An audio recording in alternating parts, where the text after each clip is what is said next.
Hey everyone, welcome back to the movie guys. I'm Mike, and welcome to my review of the new Jurassic Park installment, Jurassic World Rebirth.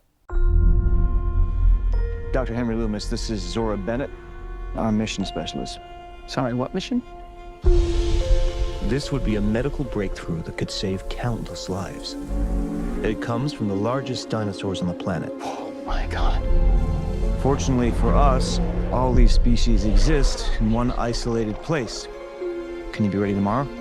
I can guarantee your safety. I mean, more or less. More or less? My love for the Jurassic Park franchise goes back as far as when I was 4 years old. I first saw the very first Jurassic Park, 1993. I was 4 years old. I can remember the story vividly. I was staying with my grandparents because my parents were on a trip to Vegas, and I was in my grandmother's room, and I burned my hand on a curling iron of all things. And because she felt so bad about it happening, they decided to take me to I guess it's an old theater now. It's no longer exists. It got torn down, but it was called the Berea Theater, and we went to go see Jurassic Park. And you'd think as a 4-year-old kid that you'd be scared, but I wasn't. I remember when I saw the dinosaurs on the screen, I was just enamored, and my jaw was just like in wonder. So my memories of Jurassic Park are fantastic. It's the very first film I got to experience in the theater, and I think it's really where my love for film really became a thing. Because I've loved movies, film for my entire life, just about, and this is really where it started. So, here we are in the year 2025, and we are now seven movies into this franchise. If you would have told me back then there'd be seven of these movies, I would have been shocked or surprised. I mean, I thought after Jurassic Park 3 came out in 2001 that was going to be the end of the franchise. I really did. And then the fact we got, 3 Jurassic World movies when Dominion came out a few years ago, they kept billing Dominion as the final installment of this, and that it's basically over.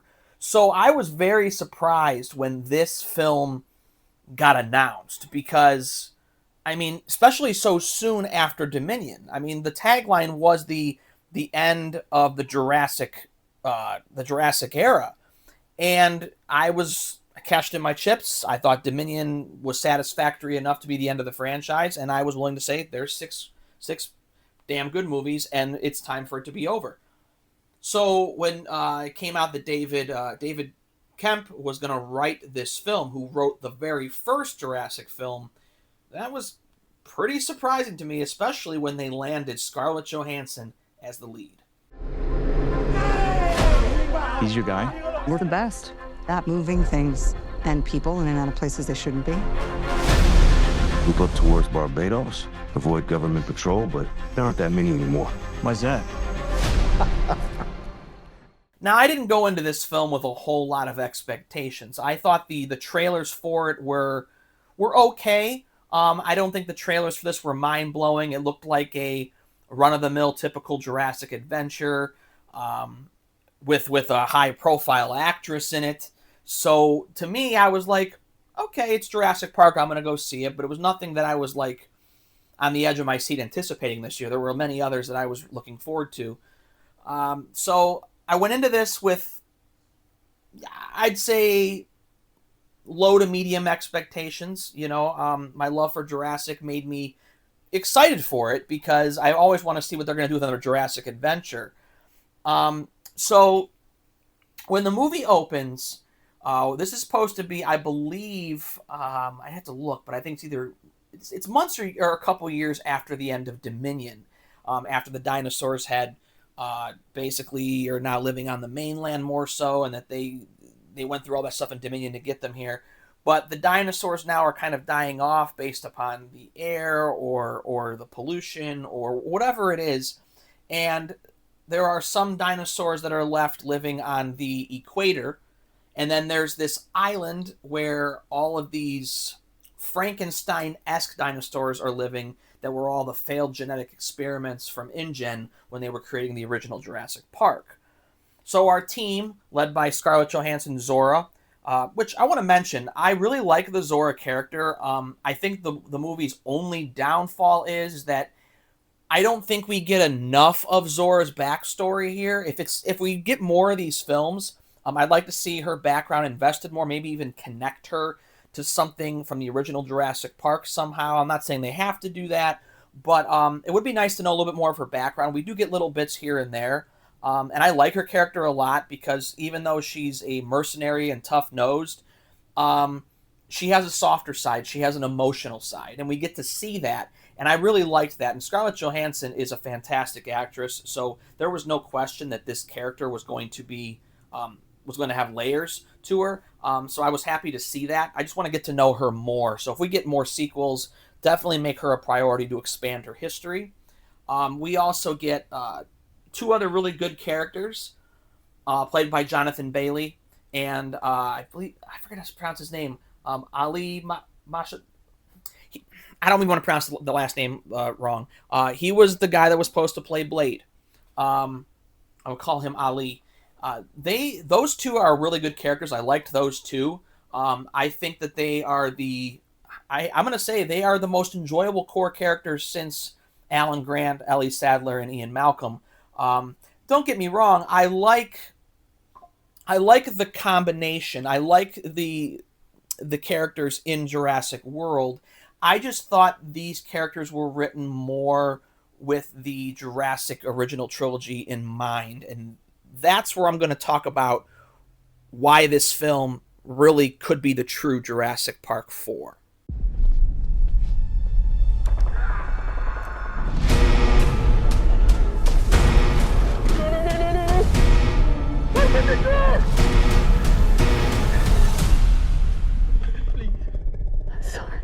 Please open the door for me. This film has all the great Jurassic feels. That's number one, and that's key. If it didn't feel like a Jurassic Park film, it would fail, and that would be the end of it. I wouldn't be talking good about this at all. But it does, and not only that, it feels like it stems from the original trilogy. If Jurassic World in Fallen Kingdom and Dominion didn't exist, this really could be the true Jurassic Park 4 follow-up from Jurassic Park 3, because it really has that Jurassic Park 3 feel to it, with the family and the group being stuck on an island trying to get off of it with a goal in mind. So it has that Jurassic Park 3 feel to it. And the one problem that Fallen Kingdom and Dominion suffered from is they really got away from some of the true reasons why Jurassic Park what it was. I still enjoyed those films, but they got away from what Jurassic Park's core theme was from that original trilogy. And I always said it stemmed from the fact that the Jurassic World franchise was not directed by Spielberg.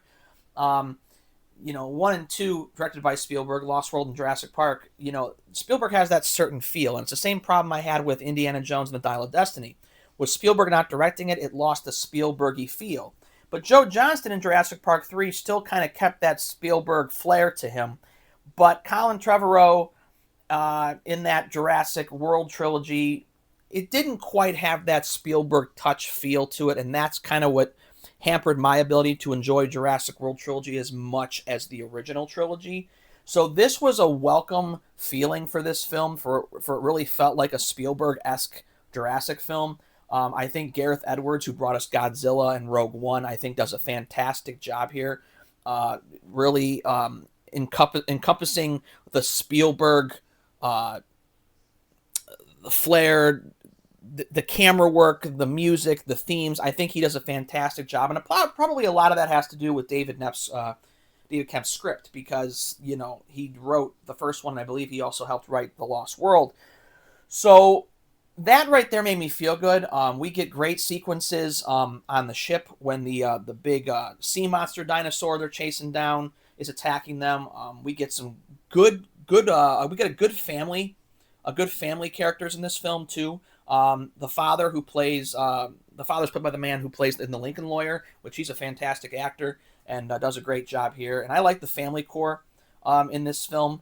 It's definitely feels a little bit like Jurassic Park 3 again, with kind of that family dynamic, but I think this is actually a better dynamic for the family. We do get one really great T-Rex sequence in this. I know some people have asked me on Twitter about the T-Rex and the Raptors. The T-Rex does get a very good 8 to 10 minute scene in this film that I really enjoyed. It felt like a little bit of that old style T-Rex kind of thing. The Raptors, unfortunately, in their true form, only show up one time, and they're kind of in the background of a scene. I won't tell you what happens to them, but the Raptors kind of get the shaft in this film, and I'm okay with that because the Raptors got plenty of showtime in the Jurassic World trilogy with Blue and all that, and with Chris Pratt's character training raptors, and then the Raptors in the Jurassic trilogy, the original trilogy. So to me, the Raptors not being in here, it's fine. We've gotten them aplenty already in the previous trilogy. So that's not really an issue. Now, a lot of the dinosaurs here are more of mutant-esque looking things, so they're failed experiments. None of them really look like the actual dinosaurs. You will get a really cute character, which is a Triceratops mixed with, I think, a Compy, which is named Dolores in the film. I won't give away what Dolores is and what the connection to the story is, but I really like Dolores, and I'm really, really interested to see if they're going to continue with that. But yes, we do get some good dino sequences in this film. 24 species have survived there alone. The theme park owners did experimental work, leaving only the worst ones here.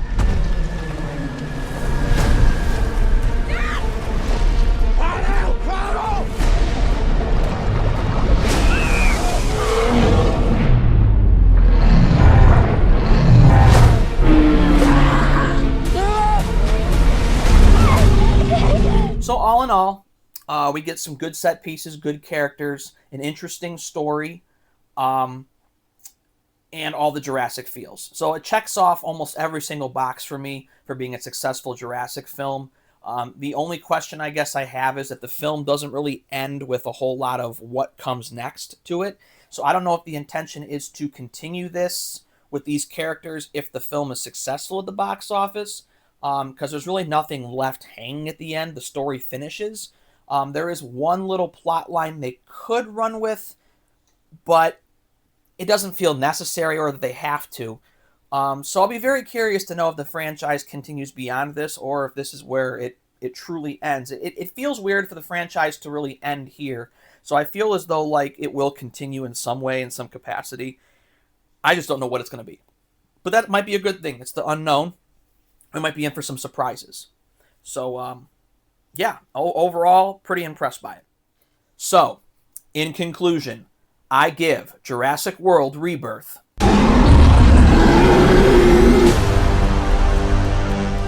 We're not gonna let you get hurt, okay?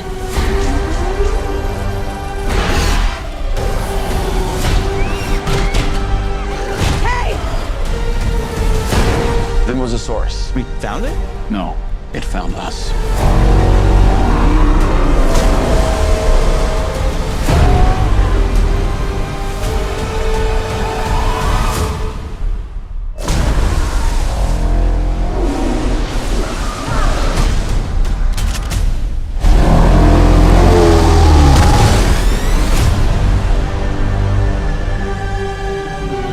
An 8 out of 10. Alright, so that's my review of Jurassic World Rebirth. I hope that some of the people that asked questions on my Twitter post were satisfied by the review. I didn't really want to give away too much, because if you're a Jurassic Park fan, I don't really want to give you much. I want you to go in fresh and enjoy it, but I wanted to give you just kind of the groundwork of what to expect. Overall, it is a fairly decent installment in the Jurassic series. It's fun, it's enjoyable. It fits well within the 6, but it really fits even better after 3. So if you're a lover of the original trilogy like I am, you will love this film, and you will love the way it makes you feel, because it'll make you feel like you did seeing those original trilogy ones in the theater all over again. One scene in particular gave me chills too. I don't really want to tell you what it is, but it had something to do with the Jurassic Park theme playing loudly, and just what they show on screen with that gave me goosebumps and chills. So I really appreciated that as well. Nothing that I even really experienced with the Jurassic World trilogy. Something I haven't felt goosebumps with since the original trilogy. So But yeah, definitely check it out.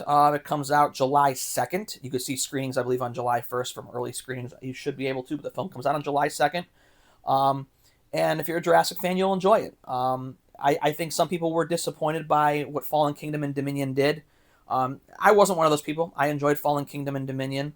But I think that if you were disappointed by those two, this will be a back to OG style Jurassic Park, and I think you'll enjoy this one more than those if you really didn't enjoy the previous two nearly as much. So I can definitely put that in your mind that you're going to enjoy this either way. It's just a question of how much more you're going to enjoy compared to what you thought of the other or the last two as well. So, all right. So that's my Jurassic World Rebirth review. As I said, I am going to be reviewing 28 Years Later and F1. You already saw my instant reactions of those that are up on my social medias. I'll be doing my full review of those later this week, so you can see those before they come out. Well, before F1 comes out, 28 years later, I'm sorry, is now out. But I'm going to get that review out soon as well. That'll probably be my next review, so I can get that out. And then F1 will be coming middle to late of the week. And then Superman is coming out in 3 weeks. I am very excited for that, especially shot in my hometown of Cleveland. I'm curious to see all the shots of the movie that were shot here, and I'm also a huge Superman fan. I mean, if this doesn't prove that I'm a huge Superman fan, I don't know what does, and I got a Superman tattoo. Smallville is one of my all-time favorite shows. I grew up with that show, and Tom Welling is still one of my all-time favorite Supermans, but I'm really impressed by what I'm seeing from James Gunn so far in this. So I'm really excited for it, and I'm really hoping for the best to start this new DC universe. But again, follow, like, subscribe. Thank you to all on Twitter that read my Jurassic World reaction tweet and liked and saved and retweeted and commented. It's really much appreciated. And thank you to all the different YouTubers and stuff that had posted my review in the early reactions videos and commented on that. That's really appreciated. It's free PR, so I'm not complaining about that at all. I thank you guys for that so much, and also thank you to I believe it was a Collider or MovieWeb and ComingSoon.net for posting my review in their reaction post as well. Thank you for that, too. It's really much appreciated. So, but like, subscribe, follow for more of these, more instant reactions, full reviews, 4K and Blu-ray unboxings. More of those are coming soon now that we're getting some newer stuff coming out that might be for the wider audience to really see. So be on the lookout for those. But again, make sure to do all that. Keep the channel going strong. And I really appreciate everybody that likes, subscribes, and follows to keep it rolling. So again, thanks for joining me on this review. And I'll see you on the next one. See you, everybody.